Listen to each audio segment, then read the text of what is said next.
Блокада Ленинграда продолжалась с сентября 1941 по январь 1944 и была одним из самых тяжелых испытаний для города и жителей. В течение 872 дней город был окружен вражескими войсками, отрезан от основных поставок продовольствия и оборонительных ресурсов. В таких условиях голод, болезни и смерть стали повседневной реальностью. И сегодня перед нашим обществом стоит задача не дать забыть эти страшные моменты Великой Отечественной войны и вновь напоминать о героизме нашего народа.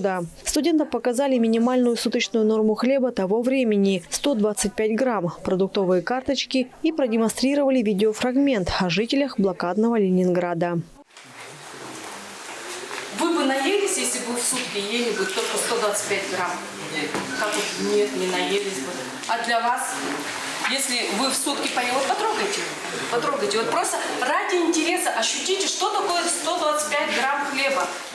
Несмотря на все трудности, жители Ленинграда не сдавались. Они демонстрировали невероятную силу духа и находили способы выживания. Студентам рассказали, что в состав блокадного хлеба входили заменители, такие как картофельные очистки, древесная кора, животные корма и даже мука из кожицы зерна. Это было необходимо, чтобы обеспечить хоть какое-то питание горожанам и поддерживать их жизнедеятельность.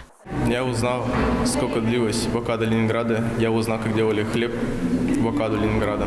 Этот урок очень был полезен для меня. Не каждый современный школьник или студент, или даже взрослый может представить, через что пришлось пройти ленинградцам. Люди отстаивали огромные очереди, чтобы получить свою мизерную долю хлеба, который выдавался по карточкам. Целью данной акции является выражение стойкости и мужества данного города, Ленинграда, ее жителей, противостояние, терпение, мужество. И символ является кусочек хлеба общим весом 125 грамм, который давался каждому жителю.